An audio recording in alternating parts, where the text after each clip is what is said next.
21. Country music legends who died tragically of AIDS. Anthony Perkins, an iconic actor known for his role as Norman Bates in Psycho, lived a life of both brilliance and quiet struggle. Despite achieving fame, he faced personal battles with his sexuality and the stigma surrounding AIDS during its early years. His decision to keep his illness private added to the mystery of his life, leaving his fans and the world with more questions than answers. How might his legacy have been different if Perkins had been able to live openly and without fear? Join the conversation and share your thoughts with us below. Ronnie Gilbert. Ronnie Gilbert was a pioneering force in the folk music scene whose voice resonated with strength, courage, and compassion. Born in 1926, she was best known as one of the founding members of the Weavers, a folk music group that played a pivotal role in bringing folk music into the mainstream in the 1940s and 1950s. Their songs became anthems of social justice, resonating with the struggles of the working-class civil rights movements and peace advocacy. Ronnie Gilbert's voice was the heart of the Weavers, powerful, raw, and capable of conveying both the pain and hope of an era. However, as her career reached its peak, society began to change in ways that were less accommodating to artists like her. In the 1970s, she faced challenges both personally and professionally. During a routine stomach surgery in the late 70s, Ronnie Gilbert received a blood transfusion. At that time, HIV was not yet recognized, and untested blood was often used in transfusions. It was in this way that Gilbert unknowingly contracted the virus that would eventually define her final years. By the time the AIDS epidemic became widely known in the early 1980s, Gilbert began to experience the symptoms of the disease. As a result, her health deteriorated and she became less active in public life. Yet even as her voice began to fade, Gilbert continued to maintain her dignity and self-respect. When she was diagnosed with HIV, she did not scream, nor did she let out a cry of despair. Instead, she simply asked, "Can I still sing?" Tragically, the answer was complicated by both the disease and the world's inability to handle the intersection of her being a woman, a lesbian, and now an HIV-positive individual. The societal stigma surrounding AIDS was so overwhelming that it forced Gilbert into silence. She withdrew from public performances, choosing to live quietly while continuing to write and record in private. In a world that often turned its back on those suffering from HIV and AIDS, she was left to navigate her illness alone. Gilbert died in 1996, but her death was marked not by the virus itself, but by the silence that shrouded her battle. Society had rejected her when she needed acceptance the most. Ronnie Gilbert's death was a tragedy not just because of the disease that took her life, but because of the silence that accompanied her illness. Her life and her music deserve to be remembered not for the way she died, but for the powerful legacy she left behind in folk music, a genre that continues to be shaped by her courageous and unyielding voice. Joe Meek. Joe Meek was a visionary music producer whose innovative approach to sound revolutionized the music industry in the 1960s. Born in 1929 in England, Meek rose to prominence as a pioneering figure in the development of electronic music and studio production techniques. His work is credited with creating some of the earliest examples of modern pop and rock sound, most notably for his production of Telstar by the Tornadoes, a track that became the first UK record to reach #1 on the US charts in 1962. Meek's influence stretched far beyond his contemporaries, and he became known for his experimental use of reverb, multi-track recording, and manipulation of sounds that had never been heard before in popular music. Despite his groundbreaking contributions to music, Meek's life and career were overshadowed by his personal struggles, which often fueled his creative genius. Meek was openly gay at a time when homosexuality was criminalized in the UK, and his eccentric personality paired with his personal insecurities led to a reclusive lifestyle.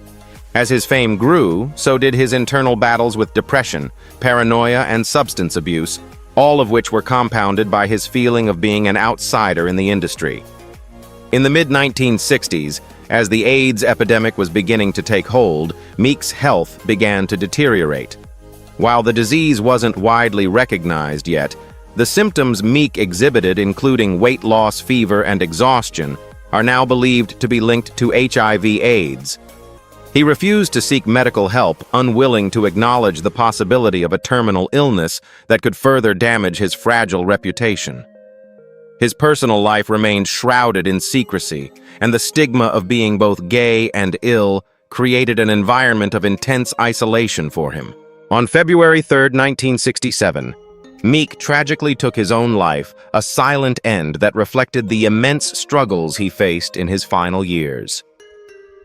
Joe Meek died not just from the disease, but from the quiet stigma that surrounded his identity and health. His passing was largely ignored, and his contributions to music remained underappreciated for many years. It wasn't until later, as the world began to acknowledge the impact of his sound, that Meek's genius was fully appreciated. His legacy continues to inspire modern music producers and artists, but his death stands as a stark reminder of the discrimination, secrecy, and stigma that so many individuals, particularly in the LGBTQ+ community, faced during the early years of the AIDS crisis. Scott McKenzie. Scott McKenzie, best known for his 1967 hit, "San Francisco, Be Sure to Wear Flowers in Your Hair," was a voice of peace and love during the turbulent years of the 1960s. His song became an anthem for the counterculture movement, evoking the spirit of the summer of love and symbolizing the dream of a more harmonious world. Mackenzie's gentle voice and soulful lyrics resonated deeply with the youth of the time, cementing his place in pop music history. However, his story is also one of quiet suffering, as he would later face an internal battle that the world knew little about. Mackenzie's life after the peak of his fame in the 1960s was marked by relative obscurity. He struggled with the pressures of fame and his own internal demons, which led him to retreat from the spotlight. In the 1980s, Scott McKenzie was diagnosed with HIV, though at the time the disease had not yet reached widespread public awareness. It's believed that he contracted the virus through an untested blood transfusion during a hospital visit. A common way the virus spread before blood screening became widespread in the early 1980s. Despite his diagnosis, McKenzie chose to live quietly and continue his career in private. His decision to keep his illness a secret stemmed not from shame, but from a desire to preserve his dignity in a time when AIDS was still heavily stigmatized. Mackenzie's health slowly deteriorated, and by the early 1990s, he was no longer performing in public. His death, which came in 2012, was marked by minimal media attention and few tributes, as his struggle remained largely unspoken. His final years were spent in seclusion, his illness kept in the shadows far from the public eye that had once celebrated him. Scott McKenzie didn't just die from AIDS. He died because the world failed to see him beyond his disease. His death was a reflection of the broader societal refusal to acknowledge the struggles of those living with HIV and AIDS during that time. His music, however, continues to live on as a reminder of the power of a single song to change the world, even if the world itself remained silent in his final moments. Mackenzie's quiet battle with AIDS is one of the many untold stories of artists who faced not just the disease, but also the stigma and isolation that came with it. Rock Hudson. Rock Hudson, born Roy Harold Scherer, Jr. on November 17, 1925, was one of Hollywood's most iconic leading men. With his striking good looks, tall stature, and charming demeanor, Hudson epitomized the American heartthrob in the 1950s and 1960s. He starred in numerous films, including Giant 1956, where he showcased his versatility alongside Elizabeth Taylor and James Dean. Hudson's roles were typically those of the strong masculine hero, a persona that was beloved by moviegoers across the globe. However, behind the camera, Hudson's life was far more complicated. He was an openly gay man at a time when homosexuality was not just taboo, but was considered a career-ending secret in the conservative world of Hollywood. For years, Hudson hid his sexual identity, as it was unthinkable for a star of his caliber to be anything but heterosexual. He lived in a world that demanded a certain image, and for decades, Hudson maintained the facade of a perfect, all-American heartthrob. In the early 1980s, as the AIDS epidemic began to spread, Hudson's health started to decline. At first, he tried to keep the news of his illness private, aware that his career and public image were at stake. However, by 1985, Hudson's appearance had deteriorated dramatically, and it became apparent that something was seriously wrong. On July 25, 1985, he publicly revealed that he had been diagnosed with AIDS. His admission shocked the world, as Hudson was one of the first major celebrities to do so. His decision to come forward with his diagnosis was a groundbreaking moment, as it opened up the conversation about AIDS and its impact on the entertainment industry, especially in the context of the LGBTQ+ community. Hudson's death on October 2, 1985, at the age of 59, marked a significant turning point in the public's understanding of HIV/AIDS. The announcement of his death prompted a wave of media coverage, public mourning, and most importantly, a shift in the way society approached AIDS. Hudson's bravery in revealing his illness helped to humanize the disease, which had previously been shrouded in fear and discrimination. In the years following his passing, the U.S. government increased funding for AIDS research, and Hudson's legacy became one of both personal courage and public advocacy. Hudson died not just from AIDS, but from the silence that society had imposed on him throughout his career. His death marked the end of a golden era in Hollywood, but it also marked the beginning of a new conversation about sexuality, health, and compassion in the face of AIDS. His legacy as an actor and an advocate for awareness continues to resonate to this day. Lonnie Pitchford. Lonnie Pitchford, born in Lexington, Mississippi, was a country blues guitarist who played a crucial role in preserving the rich tradition of the Delta blues. Known as the last keeper of the blues flame, Pitchford's life and music resonated deeply with the pain, struggle, and soul of the American South. His unique style, a blend of haunting slide guitar and raw emotional vocals, connected the dots between the generations of bluesmen who had come before him, from Robert Johnson to Muddy Waters. Pitchford's music was revered among blues purists, and he had the rare distinction of performing alongside the legendary Robert Lockwood Jr. His work even earned him recognition from the Smithsonian Institution, who preserved his recordings for future generations to study. While Pitchford's career as a blues musician had a modest but important impact, his life off stage was marked by solitude and hardship.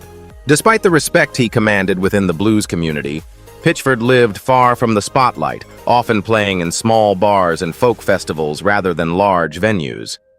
His unassuming demeanor and dedication to the craft made him a beloved figure within the circles of country blues enthusiasts. But he never sought fame or recognition outside the genre.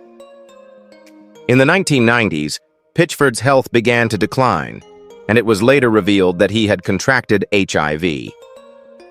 Like many others at the time, Pitchford's diagnosis came at a time when AIDS was heavily stigmatized, especially within the African American and rural communities. The lack of public knowledge surrounding the virus, coupled with the pervasive shame surrounding homosexuality and disease, led Pitchford to keep his illness a secret. No one knows exactly when or how he contracted the virus, but some speculate that a blood transfusion from a hospital accident or a past relationship may have been the source. Pitchford's final years were spent in near seclusion, living alone in a small, weathered house in Mississippi. As his body grew weaker, he continued to play the guitar, often performing sitting down when he could no longer stand. His dedication to music remained unwavering even as his health deteriorated. In November 1998, Pitchford passed away at the age of 53. His death was largely unreported, and the few who attended his funeral mourned the loss of a legend who never sought fame, but whose music had a profound impact on those who truly listened. Lonnie Pitchford's death, like many others, was marked by silence, not only because of his illness, but also due to the lack of recognition for the life he had lived. While his passing didn't make headlines, his contribution to the blues remains significant, and his legacy as an artist and a storyteller continues to live on in the hearts of those who cherish the soul of the Delta blues. Pitchford's story is a reminder that some of the most powerful voices in music are the ones that fade quietly without fanfare but whose echoes continue to resonate long after they are gone. Bobby Russell. Bobby Russell was a master songwriter whose melodies captured the emotional essence of everyday life. Born in 1940, Russell's songwriting career spanned several decades, and he became known for crafting poignant tunes that resonated deeply with the American public. His best-known hit, Little Green Apples, performed by O.C. Smith in 1968, became an enduring classic. The song's heartfelt lyrics about the complexities of life and love struck a chord with listeners, and it remains a staple of American pop and soul music to this day. Russell's ability to capture the human experience in his music earned him widespread respect and admiration in the industry, making him one of the most sought-after songwriters of his time. However, despite his professional success, Bobby Russell's personal life was marked by profound loneliness and a quiet battle with AIDS. By the late 1980s, Russell's presence in the music industry began to fade.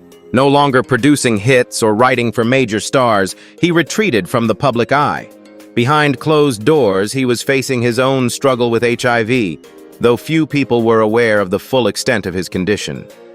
At the time, the stigma surrounding AIDS was so powerful that many artists, including Russell, chose to hide their illness to avoid the harsh judgment and isolation that accompanied it. Russell's decision to keep his health struggles a secret was not born out of shame, but rather a desire to preserve his dignity and his career. In the music world, the fear of being labeled an AIDS victim could destroy a reputation and end a career. As his condition worsened, Russell became frail and reclusive. The once vibrant songwriter now found himself alone in a dimly lit house far removed from the music scene he had once helped define. Bobby Russell passed away in 1992, but his death was marked by minimal fanfare. His family and close friends knew the truth about his illness, but the public was left in the dark. There were no tributes or memorials to honor his legacy, and his songs, which had once touched millions, went largely unacknowledged. He was a man who had given the world so much joy through his music, yet when it came time for him to seek solace, he did so in silence. Russell's death is a powerful reminder of the stigma and isolation faced by many who suffered from AIDS, especially during the height of the epidemic, and the tragic reality that even those who create beauty through music can die alone in the shadows. Jimbo Hinson. Jimbo Hinson was a country music songwriter whose music told stories of loneliness, love, and the unspoken struggles of life. While not a household name, Hinson's contributions to the genre were significant, particularly for his work as a behind-the-scenes songwriter and performer. He was best known for penning Fancy Free, a song that became a hit for the Oak Ridge Boys in 1978. Despite his success, Jimbo's life and career were largely unpublicized, with his music appreciated only by those who took the time to truly listen. He had a reputation for being a quiet, introspective individual whose gentle nature and poetic lyrics set him apart from the rowdy, larger-than-life personalities often associated with country music. In the late 1980s, Jimbo's career began to fade as the industry underwent significant changes. As the AIDS epidemic became more prominent, it began to take a toll on the lives of many in the entertainment world, including Jimbo. He was diagnosed with HIV, though his battle with the disease remained a closely guarded secret. At the time, AIDS was not only feared, but heavily stigmatized, especially within the conservative realms of country music.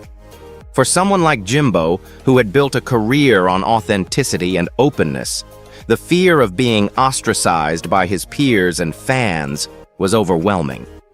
As a result, he chose to live with the disease in silence, avoiding public appearances and withdrawing from the spotlight. Hinson did not let his illness stop him from performing, though. Instead of playing large venues, he continued to perform at small coffee houses and dive bars, where he could express himself freely without the judgment of the mainstream music industry. His performances became a way for him to process his pain and isolation, and his songs reflected a raw honesty that few could match. He often spoke about the need for compassion and understanding, even as his own health deteriorated. He became one of the few country musicians to live openly with HIV, not as an activist or in the public eye, but as a man continuing to live his life as truthfully as possible despite the stigma he faced. Jimbo Hinson passed away in 2022 from complications related to AIDS. His death, like his life, went largely unremarked by the larger music community, but to those who knew him and loved his music, it was a devastating loss. He had lived quietly and humbly, never seeking fame or accolades. His final years were marked by solitude, yet his music still echoes in the hearts of those who remember him.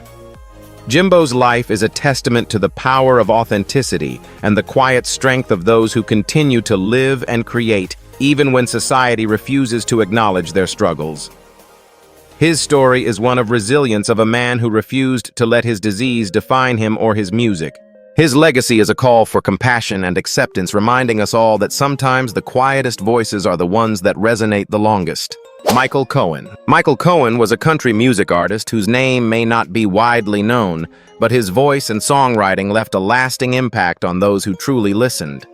Born in the early 1950s, Cohen's rich baritone voice was his signature, delivering songs with a warmth and tenderness that captivated those lucky enough to hear him. He was often compared to the greats of country and folk music, but rather than seeking the limelight, Cohen preferred to stay in the background, crafting music for the soul. His musical journey saw him pen and perform heartfelt songs, and his music resonated deeply with those who appreciated raw, honest lyrics about love loss and longing. Although his career never reached mainstream stardom, Cohen's music was cherished in the intimate circles of folk and country music enthusiasts. His sound was a perfect blend of traditional country and folk balladry, marked by poignant storytelling and a deep emotional connection to the music. Despite his talent, Cohen's personal life was fraught with struggle, particularly when it came to his health. By the 1980s, Cohen began to fade from the public eye, and few knew that he had been quietly battling HIV. His diagnosis came at a time when the AIDS epidemic was still largely misunderstood and heavily stigmatized, especially within the conservative realms of country music. Rather than publicizing his illness, Cohen chose to remain private, fearing that revealing his health status could jeopardize the little remaining career he had. His refusal to publicly acknowledge his illness also meant that he faced his battle with AIDS in complete isolation, without the support of the music community or the public. Cohen's health began to deteriorate throughout the late 1980s and into the 1990s, but his struggle remained hidden.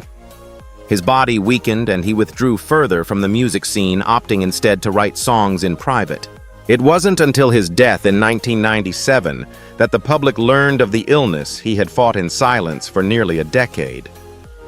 His passing went largely unnoticed, with few acknowledging the true impact of his music. His legacy is a reminder of how many artists, especially those in marginalized communities, were forced to navigate their battle with AIDS in silence, and how many quietly brilliant musicians like Cohen were erased by the stigma of their illness. Michael Cohen's death was not just the loss of a talented artist, but a reminder of the stigma that surrounded HIV/AIDS during its peak. His music, though largely forgotten by the mainstream, remains a powerful testament to the quiet strength of an artist who lived his life true to himself despite the world around him.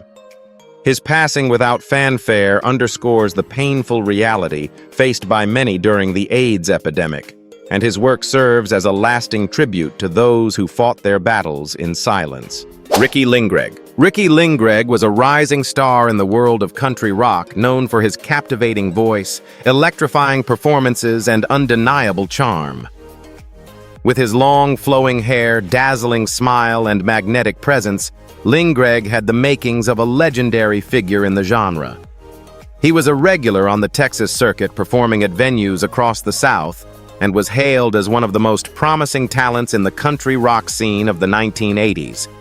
His music, a mixture of country rock and a bit of Southern flair, earned him a dedicated following, and he seemed poised for a breakthrough into the mainstream. However, just as his career was beginning to take off, Lingregg's life took a devastating turn. By the late 1980s, he was diagnosed with HIV, a disease that was already claiming the lives of many in the entertainment industry. In the face of this diagnosis, Lindgren chose to retreat from the public eye. He withdrew from the spotlight, avoiding interviews and public appearances, unwilling to reveal his battle with the disease. His decision to keep his illness private was largely driven by the pervasive stigma surrounding HIV/AIDS at the time, especially within the country music scene. The fear of being labeled as an AIDS victim or a gay disease carrier was so strong that it threatened to destroy Lindgren's career and reputation. Despite his health deteriorating, Lindgren refused to stop playing music. He continued to perform in smaller, more intimate settings, such as local bars and private gigs, where he could still connect with his fans without the harsh scrutiny of the public eye. As his body weakened, his performances became more subdued, but the emotional intensity of his music only grew stronger. His songs were infused with themes of love loss and isolation, mirroring his own personal struggles. Lindgren's final years were spent in seclusion in a rented house in the Texas countryside. Though he was no longer performing on the big stages, he continued to write and record music. As his health continued to decline, he made one final request to die with his guitar by his side. He passed away quietly without the public fanfare that most rock stars of his caliber would have expected.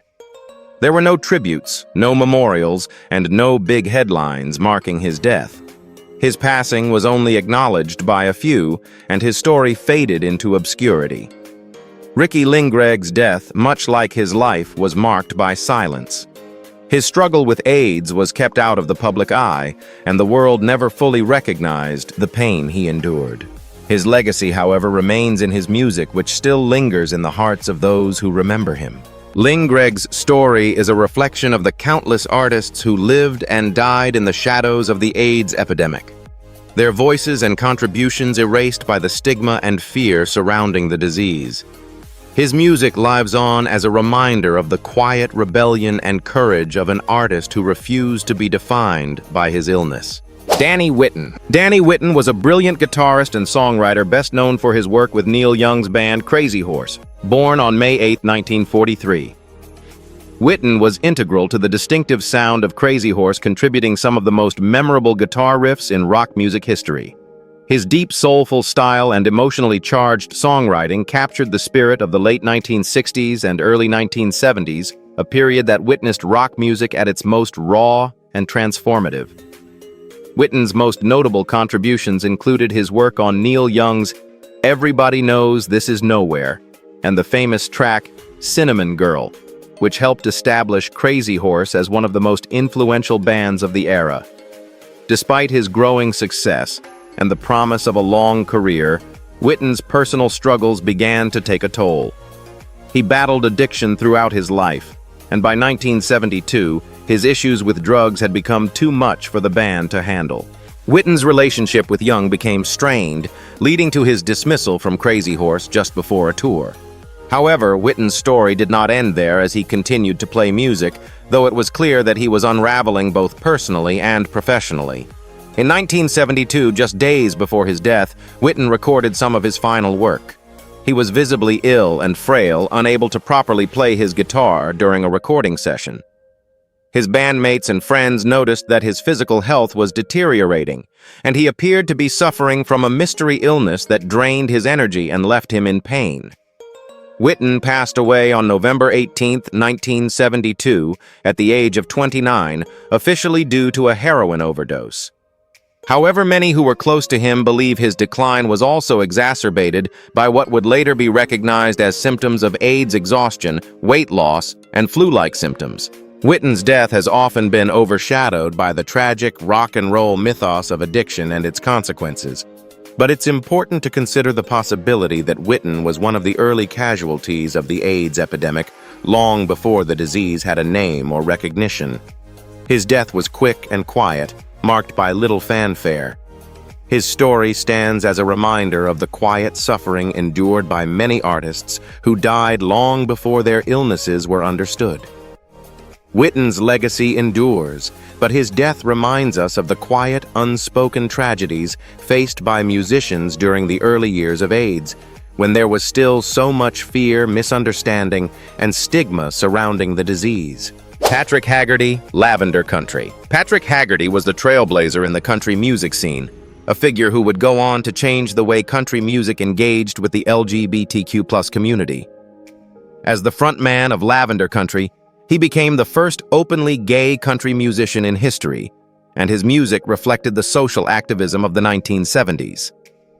His 1973 album, Lavender Country, was one of the first country albums to openly address gay issues with lyrics that described a love and identity that were rarely represented in the genre. The album's title track, Lavender Country, made it clear that Haggerty was not afraid to stand up for what he believed in, even though this openness would lead to his blacklisting within the industry.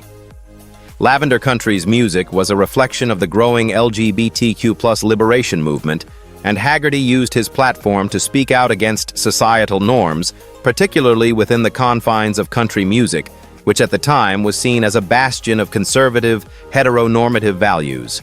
Haggerty's commitment to authenticity in his music and his refusal to hide his sexuality made Lavender Country a revolutionary band for its time. However, his bravery came at a significant cost. His career was effectively derailed by the backlash he faced from the country music industry. Venues refused to book him, and the album failed to receive commercial success, a reality that led Haggerty to retreat from the spotlight. In the years that followed, Haggerty continued to perform and record in a limited capacity, but as the AIDS epidemic began to take hold in the 1980s, his personal life took a devastating turn. Haggerty, who had known he was living with HIV for several years, did not make his diagnosis public. At that time, the stigma surrounding HIV was overwhelming, especially for an openly gay man in the country music industry. Despite his failing health, Haggerty continued to perform, refusing to let the disease define him or his music. However, the virus took a toll on him, and by the time of his death in 2021, his legacy had been largely forgotten by mainstream audiences. Patrick Haggerty's death was marked by little public attention, yet his impact on both the country music scene and the LGBTQ+ community remains profound. His music, though initially overlooked, is now recognized for its boldness and significance. Haggerty was a pioneer who used his platform to fight for visibility and acceptance for gay people in a world that wanted to keep them in the shadows.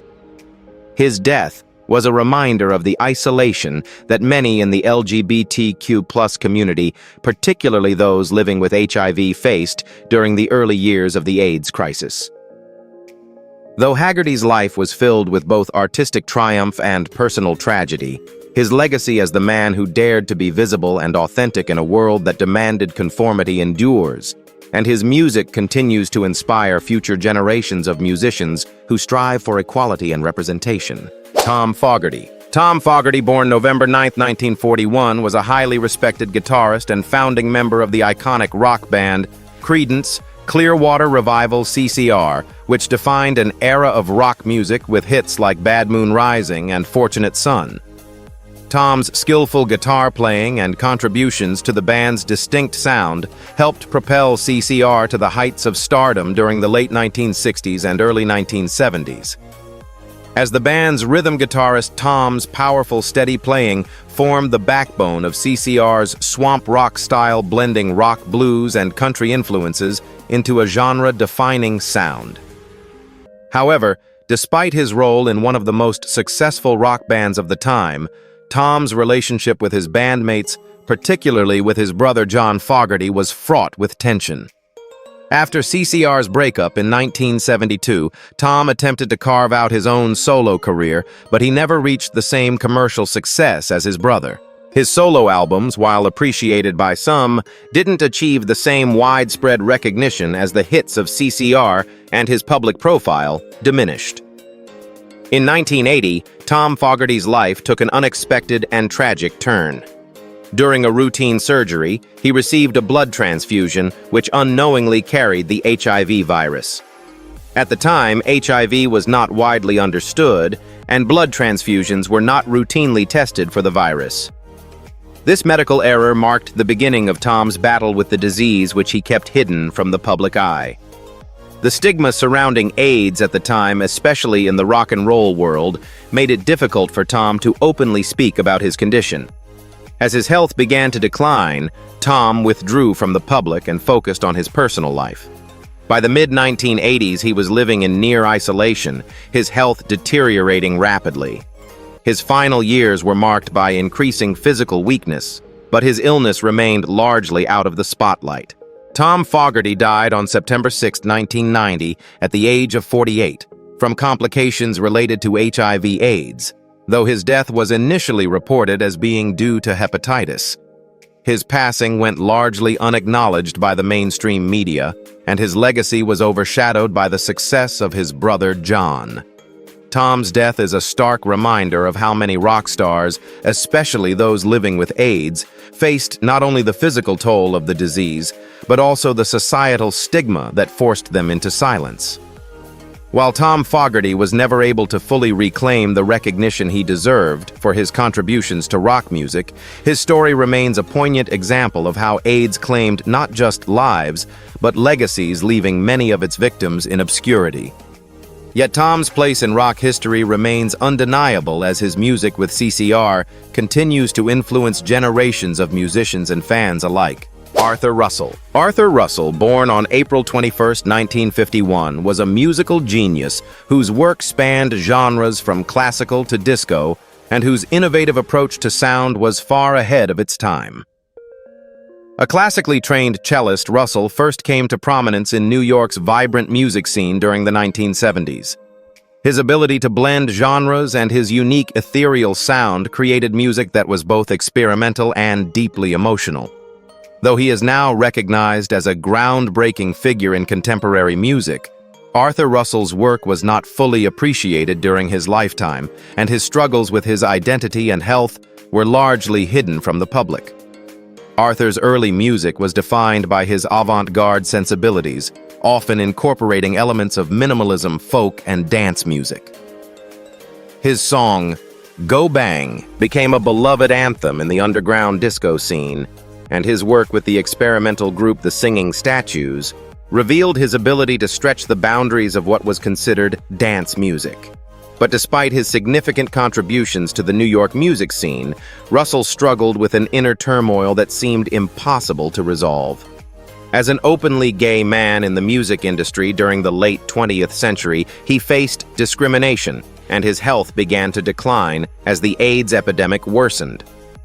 In the early 1980s, Russell was diagnosed with HIV, but his condition was not publicly known. At the time, the AIDS crisis was still in its infancy, and the disease was heavily stigmatized, especially within the artistic communities. Russell's health deteriorated in silence as he continued to compose and record music despite his illness. His final album, Another Thought, released in 1994 after his death, was a testament to his enduring creativity and passion for music. His ability to create beautiful, haunting melodies despite his physical decline speaks to his unique artistry and dedication. Arthur Russell died on April 4, 1992, at the age of 40, a victim of AIDS-related complications. His passing was largely unacknowledged by the mainstream music industry, and it wasn't until after his death that his work began to receive the recognition it deserved. His music, a mix of classical pop and electronic music, was years ahead of its time, and in the years following his death, his influence has been widely recognized by a new generation of musicians and fans. Russell's life and career remain a powerful example of the tragic reality faced by so many artists during the early years of the AIDS epidemic. His music continues to inspire and captivate listeners, as his visionary approach to sound has become an essential part of the contemporary music landscape. Arthur Russell's death marked the loss of an extraordinary talent, but his legacy endures through the innovative work he left behind, reminding us that sometimes the greatest artists are the ones who are only fully understood after they are gone. Joe Dryath Boone. Joe Dryath, born Bruce Wayne Campbell on December 14, 1946 in Kingsville, Texas, was a groundbreaking figure in the music industry and one of the first openly gay rock stars. His music and persona were bold, defiant, and challenging for an era still reeling from societal conservatism. Known for his flamboyant style and glam rock aesthetic, Jobriath sought to be a force for change in the music world, promoting self-expression and freedom. Often referred to as the American David Bowie, Jobriath's image was one of androgynous beauty with long, wild hair, makeup, and extravagant stage costumes, breaking barriers for LGBTQ+ visibility in rock music at a time when such representation was almost non-existent. In 1973, Jobriath signed a record deal with Elektra Records, and his self-titled debut album was released to much anticipation. His bold approach to music and identity was captured in songs like I'm a Man and Rock of Ages, which showcased his theatrical glam rock influences mixed with a dash of soul and pop. The album featured complex musical arrangements, and his distinctive voice, characterized by its raw emotion, was powerful and haunting. Unfortunately, despite his undeniable talent, the album flopped commercially. The mainstream music industry, still deeply entrenched in traditional values, was unprepared for Jobriath's unapologetic queerness, and his career quickly fell into obscurity. In the mid-1970s, the music world was not ready for such an open display of homosexuality, and Jobriath faced rejection and ridicule from critics and audiences alike. His personal struggles with his identity, compounded by industry pressures, led him to retreat from the public eye. After the failure of his debut album and subsequent projects, Jobriath faded into the background. His career effectively destroyed by the stigma and shame surrounding both his sexuality and his refusal to conform to traditional rock star norms. Jobriath died on August 3, 1983, from complications related to AIDS at the age of 36. His passing went largely unnoticed, and his death was marked by an absence of tributes, memorials, or public recognition. Jobriath's life and death represent one of the many untold stories of artists who lived and died in the shadows of the AIDS epidemic. However, in the decades following his death, a re-evaluation of his work revealed his groundbreaking role in rock music and LGBTQ+ representation. His boldness paved the way for future artists, particularly in the glam rock and pop scenes, and his influence can be seen in artists like Bowie, Freddie Mercury, and many others who followed in his footsteps. Jobriath's story is one of tragedy and loss, but also one of immense courage and defiance. He was ahead of his time, and though the world was not ready to embrace him fully, his legacy as a pioneer in both music and LGBTQ+ visibility continues to resonate today. Tommy Page. Tommy Page, born May 24, 1970 in White Plains, New York, was a pop star who achieved fame in the late 1980s and early 1990s with his hit single, I'll Be Your Everything. His soft, boyish good looks and smooth, heartfelt vocals made him a favorite among young fans during the height of his popularity. Page's music fit perfectly into the pop genre of the time, with his love songs and upbeat ballads capturing the emotions of adolescence and young love. His debut album, released in 1988, was followed by a string of successful singles with I'll Be Your Everything, reaching #1 on the Billboard Hot 100 in 1990. Despite his success in the pop world, Tommy Page's career began to fade as musical tastes shifted in the 1990s. Though he was able to release several albums, none of his later work achieved the same commercial success as his early hits. As his career waned, Page shifted his focus behind the scenes, moving into roles as a music executive and manager. However, by this time, much of his fame had passed, and he was no longer the heartthrob he had once been. What the public did not know during this time was that Tommy Page was silently battling with a personal crisis. For many years, Page had been living with HIV, a diagnosis he kept private. The AIDS epidemic had brought immense fear and stigma to the entertainment industry, particularly among celebrities, and Page, like many others, feared the negative impact that revealing his illness would have on his career and public image. His struggle was not only physical, but emotional, as he dealt with the isolation that accompanied living with HIV during a time when it was heavily stigmatized, especially in the mainstream pop world. On March 3, 2017, Tommy Page tragically passed away from an apparent suicide at the age of 46. His death shocked fans and those who knew him, as he had kept his battle with HIV out of the public eye. Tommy Page's passing was a reminder of the emotional and psychological toll that living with such a disease could take, particularly for those who had to hide their struggles to protect their careers. His death was met with shock and sadness, as fans remembered him as the boyish pop star who had once been the soundtrack to their youth. Page's death was not only the loss of a talented musician, but a stark reminder of how HIV/AIDS silently affected many lives. His struggles with mental health, compounded by the burden of living in secrecy, reflected the complex emotional battles many artists faced during the height of the epidemic. Though Tommy Page's public career had ended his passing, and the revelation of his battle with HIV highlighted the deep, often invisible challenges faced by those in the public eye. His story continues to serve as an important reminder of the stigma surrounding the disease and the toll it took on the lives of many artists who lived and died in silence. Paul Jabara. Paul Jabara was a multifaceted artist, best known for his contributions to the disco era of the 1970s and 1980s. Born on January 31, 1948, in Brooklyn, New York, Jabara's musical talent was evident from a young age. He rose to fame as a singer-songwriter and producer, and his work in the disco genre would go on to define the era's sound. Jabara's most famous contributions were his collaborations with legendary artists like Donna Summer and Barbra Streisand.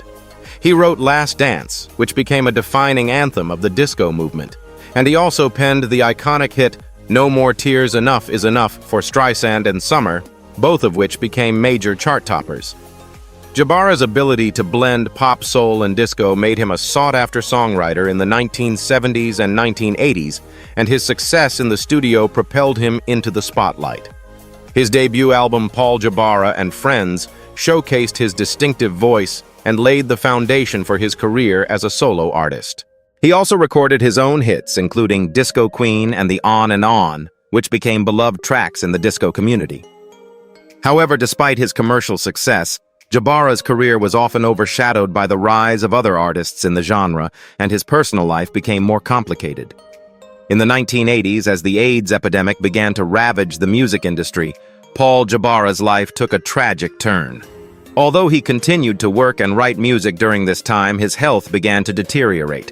He was diagnosed with HIV, but like many of his peers, he chose to keep it private.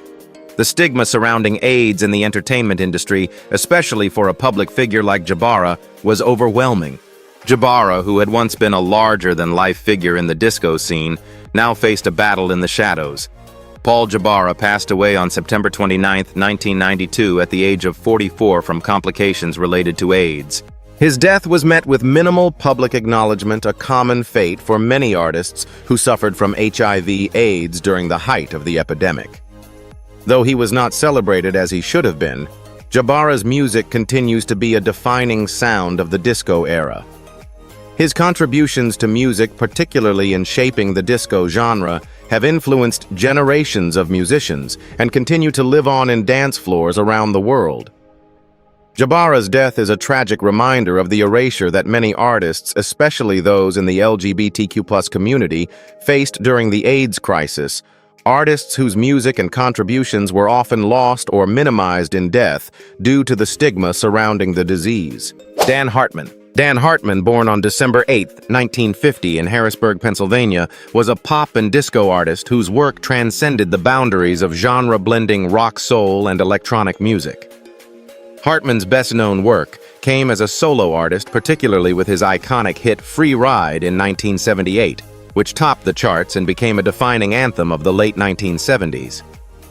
In addition to his success as a solo artist, Hartman was also a member of the group The Edgar Winter Group, where he contributed to their rock and roll success with Frankenstein, a pioneering instrumental track that helped redefine the possibilities of rock music.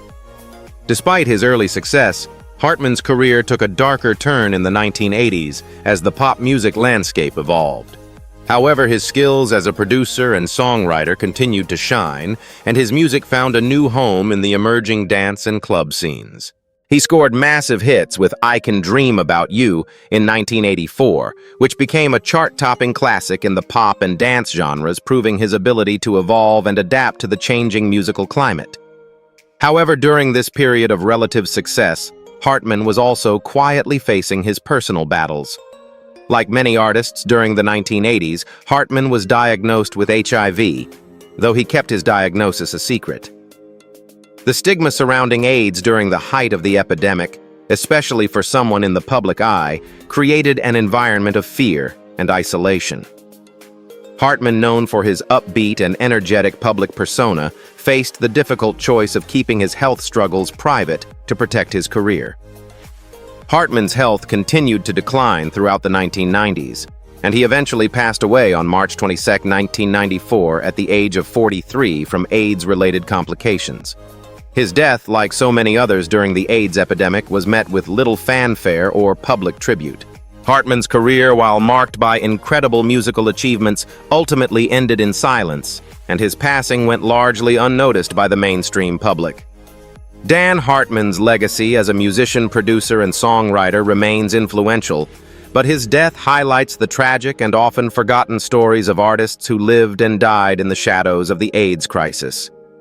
His contributions to both pop and dance music continue to be celebrated, yet his story is also a reminder of how the AIDS epidemic not only claimed lives, but erased legacies, silencing many talented individuals whose voices were vital to the music world. Hartman's music is still a part of the soundtrack of the 1980s, but the story of his death remains a somber reminder of the quiet struggles faced by many artists during that time. Liberace born Waju Valentino.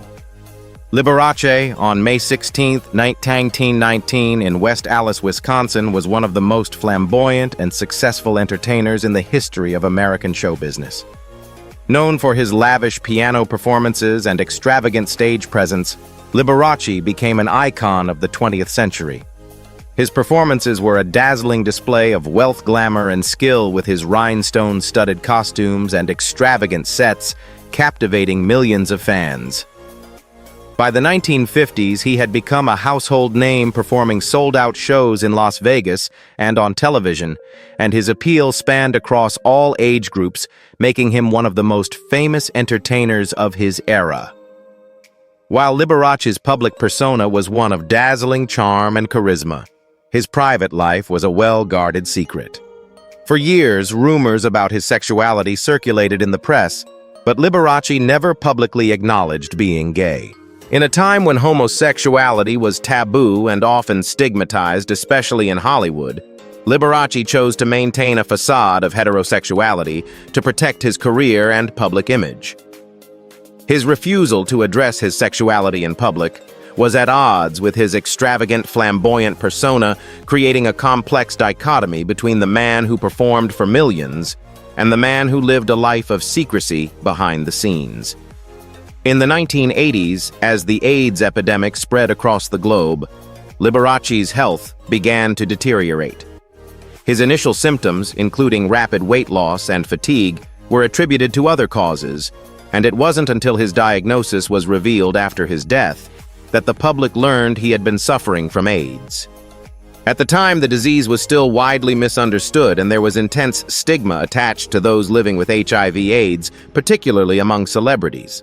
Liberace's death on February 4, 1987, from complications related to AIDS, was met with public shock, as it had been kept largely secret that he had been living with the disease. Liberace's passing marked the end of an era, but his death also forced the public to confront the devastating impact of AIDS on the entertainment industry. While his public persona of glitz and glamour was a stark contrast to the private battles he faced, Liberace's legacy as a trailblazer in the world of entertainment remains intact. His decision to keep his illness a secret reflects the intense pressure many public figures faced during the early years of the AIDS crisis. But his story also serves as a reminder of the silent struggles of those who lived in the shadows, unable to live authentically due to fear of losing their careers. Liberace's death highlighted not only the devastation of AIDS, but also the larger cultural issue of stigmatization surrounding homosexuality and HIV. His legacy continues to live on through his music, his flamboyant performances, and his unapologetic display of self-expression that helped shape the world of entertainment. Though his death was marked by silence and secrecy, Liberace's impact on the entertainment industry and his contribution to the fight for LGBTQ+ visibility cannot be overlooked. Freddie Mercury. Freddie Mercury, born Farrokh Bulsara on September 5, 1946 in Zanzibar, was the legendary frontman of the British rock band Queen. His powerful and unique voice, incredible stage presence, and iconic performances made him one of the most celebrated rock musicians in history. Mercury's operatic range and ability to blend genres like rock pop and opera set Queen apart from other bands in the 1970s and 1980s. Hits like Bohemian Rhapsody, We Are the Champions, and Somebody to Love not only became anthems of a generation, but also showcased Mercury's incredible vocal versatility and theatrical flair. Mercury's stage performances were legendary, often described as nothing short of mesmerizing. His charisma, energy, and ability to connect with audiences made him an electrifying live performer. Yet beneath the flamboyance of his public persona, Freddie Mercury's private life was much more complex. Mercury was known to be private about his sexuality, and while rumors circulated about his relationships, he kept his personal life out of the spotlight for much of his career. It wasn't until the 1990s, as the AIDS crisis worsened, that the world learned of his struggles. In 1991, Mercury's health began to deteriorate after he was diagnosed with AIDS. By that time, Mercury's condition had worsened significantly, but he chose to keep his diagnosis private for as long as possible. His final public appearance was in 1990, when he performed at the Freddie Mercury tribute concert for AIDS awareness, an event that raised millions for AIDS research. By the time of his diagnosis, AIDS had already claimed many lives in the entertainment world, and the stigma surrounding the disease was still powerful. For many years, Mercury's fans and even some of his closest friends remained unaware of the true severity of his condition. Freddie Mercury died on November 24, 1991, at the age of 45, just one day after publicly revealing his diagnosis. His death was met with an outpouring of grief from fans and the music industry alike, as the world mourned the loss of one of the greatest voices in rock history.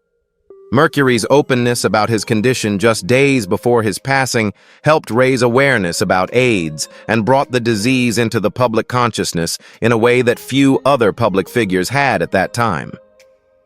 His legacy as an artist continues to inspire generations of musicians and fans, while his death serves as a powerful reminder of the devastating impact of AIDS on the music community. Freddie Mercury's death not only left a void in the music world, but also highlighted the silence and shame surrounding HIV/AIDS during the height of the epidemic. His story of living with the disease in secrecy, only to come forward with his diagnosis just before his death, exemplifies the emotional toll many individuals in the public eye faced during that era. Mercury's passing catalyzed a shift in public attitudes toward AIDS, and his legacy continues to shine brightly through Queen's timeless music. His ability to live authentically on stage, even as he struggled privately with his health, left behind a lasting message of resilience, courage, and the transformative power of music. Anthony Perkins. Anthony Perkins, born on April 4, 1932 in New York City, was one of the most compelling and complex actors in Hollywood's history. Perkins is best remembered for his iconic role as Norman Bates in Alfred Hitchcock's Psycho 1960, a performance that forever cemented him as one of the most memorable figures in the thriller and horror genre. His portrayal of the shy, disturbed motel owner brought psychological depth to the character and earned him critical acclaim, though it also typecast him for much of his career. However, Perkins was far more than just Bates. He was a talented actor capable of delivering nuanced performances across various genres, including drama, comedy, and romance. Perkins's early life was marked by tragedy and personal struggle. Raised in a family of performers, he was pushed into acting at a young age. His mother, a stage actress, was a domineering figure in his life, and Perkins often struggled with the pressure of meeting his family's expectations. These formative experiences, combined with his personal introspections, deeply influenced his career and relationships. Throughout his time in Hollywood, Perkins maintained a level of privacy that became increasingly difficult to sustain, particularly when it came to his sexuality. In a time when homosexuality was widely stigmatized, especially in the entertainment industry, Perkins carefully guarded his personal life. Although Perkins had relationships with women, it was widely known in Hollywood that he was gay. However, the fear of damaging his career kept him from openly acknowledging his sexuality, a choice that undoubtedly caused internal conflict. Perkins's secrecy about his personal life was also compounded by his struggles with mental health, especially as he faced public and private pressures regarding his identity. The 1980s were a difficult period for Perkins. After several years of fluctuating success in Hollywood, he began to retreat from the public eye. He lived with HIV, which he contracted during the early years of the epidemic, but kept his diagnosis private. The stigma surrounding AIDS, particularly among celebrities, created an environment of intense isolation for many, including Perkins. Like many other public figures during the time, Perkins chose not to publicly acknowledge his illness, and his declining health remained a secret to most of the public.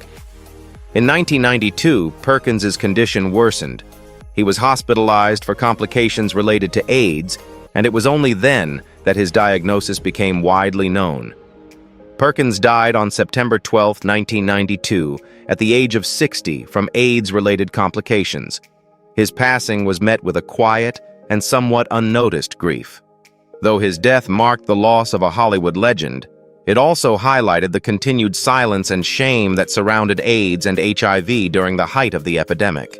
Anthony Perkins's life is a poignant reminder of the emotional and psychological toll that secrecy, societal stigma, and fear of public exposure took on many public figures during the AIDS crisis.